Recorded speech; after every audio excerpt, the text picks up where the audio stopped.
Hi guys. Okay, today I'm going to do cards, or sorry, not cards. I'm so used to saying cards, that's so funny.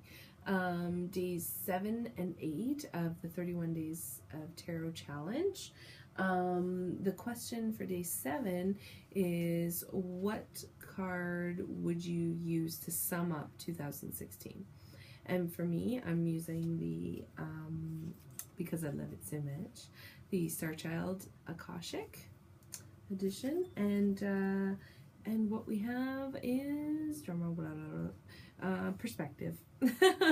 And this is actually the Hanged Man as well in other decks.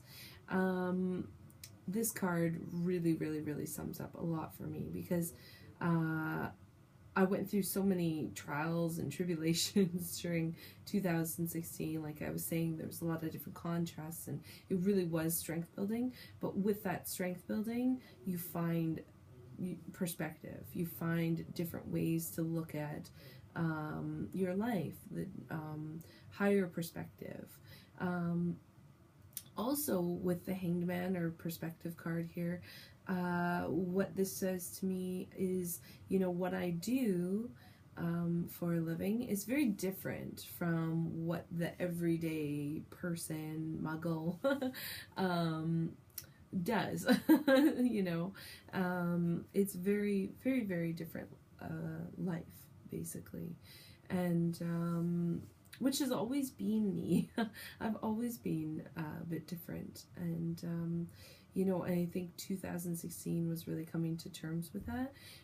At first it was seeing that difference and feeling separation, but then realizing and coming around in terms of finding the unity within that separation, seeing that mirroring of myself. You know, I really do believe that all is one, and that we do have, you know, our insides, I guess you could say, our inner self, our inner being reflected with our conversations, with the things we're experiencing on our outside world, all around us. So that feeling of separation that I was feeling on the inside would have been happening as well on the outside. You know, I was more withdrawn. Yeah, kind of a lot of different social activities that I was doing, I kind of stopped them because I was really feeling this separateness, this I'm different from you. And not in an ego way, but just I don't know where I stand with this. A lot of fears, like I said, come up. And that's very much the Hangman too. There is that sense of sacrifice, but also there, I've read somewhere with the Hangman, you know, it's like the community would tie him up for being, tie a person up for being different, you know, string them up. They're separate from us, so that's where that separation comes from. And you can see it even with this duality going on here with in terms of perspective in this card particularly. So there was a lot of life lessons of 2016, trying to find that unity, to feel that pull towards community again, and finding a new perspective, a new awareness on this area of contrast for me. So that was 2016, fun times. Lots of inner work, like I said. Okay, so that is day 7.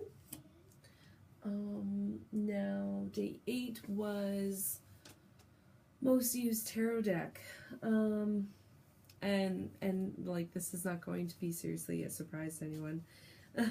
It's like Owl Moon 513 with her vampires deck. It's the same with me, with the Druidcraft, most used, because I just find it's the most clear in terms of imagery. They're just, yeah, very clear. If I ever feel, there's my Hangman. See, that came up a lot for me as well. But, yeah, I find if I'm ever fearful of a reading or feeling a little bit nervous, this is like my comfort blanket in a deck, because it's so strong. Look at these characters. They're just so strong. And, you know, they're really in their power, in their card suit, I guess you could say. They're really in that essence. It's raw. It's very raw, and that's why I like this deck.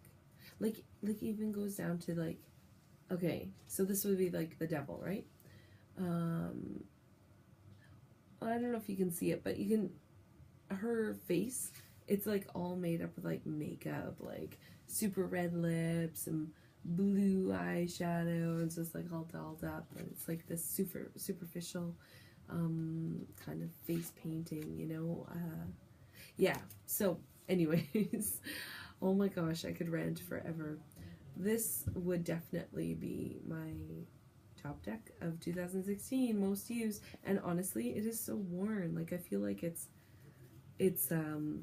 even the edges, like, it's not being hacked up, but it feels like a worn deck, like it's so broken in. So yeah, I could see myself having to replace this definitely in the near future. And when I do, I'm going to try and find, if I can, the copy with the nice large book, because I really want to have my own copy of it. This one only came with this tiny little skimpy thing. It's still a good book. I've even referred it to in one of my books that I like to read, but I'd still like the nice big one that comes with this deck. Anyways, there it is. If I knew the other questions, right now I would do some more, but I don't. So we'll have to just wait for the next video. Thanks for watching, guys. Bye-bye.